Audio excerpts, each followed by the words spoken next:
Peace and love, family. Welcome back to the Hope, the HOPE, helping our people elevate. If you're new here, welcome to the channel. To all my returning viewers, as I always say, welcome back, family. Today, we're going to talk about a woman who represents something so much bigger than herself. Her name was Clara Belle Williams, and her struggle isn't just about education. It's about injustice, endurance, and the truth that this country still struggles to face. On behalf of Akuno Sankofa Bay, you know what I'm saying? Jay, where you at? We're trying to help our people elevate. Hope. HOPE. We're giving them hope. We doing what we gotta do, you know. Every day, one step at a time, man. We gonna make it happen. Helping our people elevate. Sometimes I practice focus, thought, and meditate. I'm trying to come with other ways to help our people elevate. And seeking knowledge make me levitate. The lifted mental state is what results from how we orchestrate. This for the family's sake. Let's self-reflect and self-evaluate. And every day make sure the steps you take, you calculate. Receive a master's fate. I know I can't exist without the hate, but that's okay. I balance that with higher self today. Success is on this way, and after that my flesh can pass away.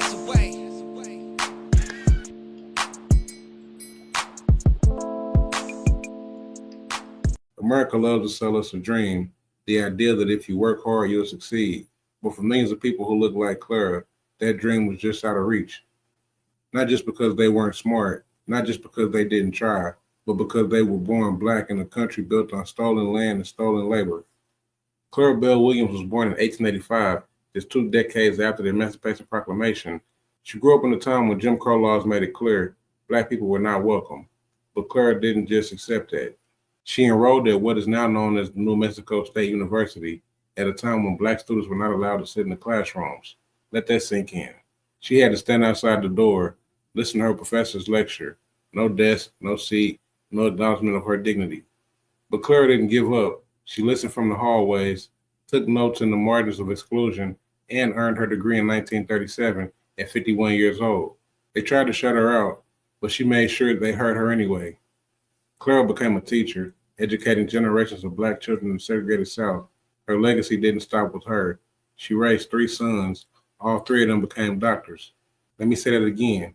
The same woman this country tried to silence raised 3 black men who would go on to heal others. This is the part of history that they don't want us to talk about because it forces us to confront the hypocrisy. A country that said all men are created equal but made Clara learn from the hallway. A nation that denied her basic rights but now calls her a pioneer. Don't just celebrate her strength, examine the system that made her need to be that strong. Clara lived to be 108 years old. She lived to watch the world change slowly and painfully, and in 1980, she received an honorary doctorate from the same school that once locked her out. And today, a building on their campus bears her name, Clara Belle Williams Hall. Clara Belle Williams showed us that knowledge has no doors that can truly be closed. She proved that strength doesn't always roar. Sometimes it just waits quietly in the hallway, taking notes. So next time you hear someone say racism is in the past, tell them about Clara. Tell them about how she stood outside because America shut her out, and yet somehow she still made it in. If you like this video, share her story because she deserves to be heard. Make sure you like, comment, and subscribe for more Untold Black History. Until next time, peace and love, family.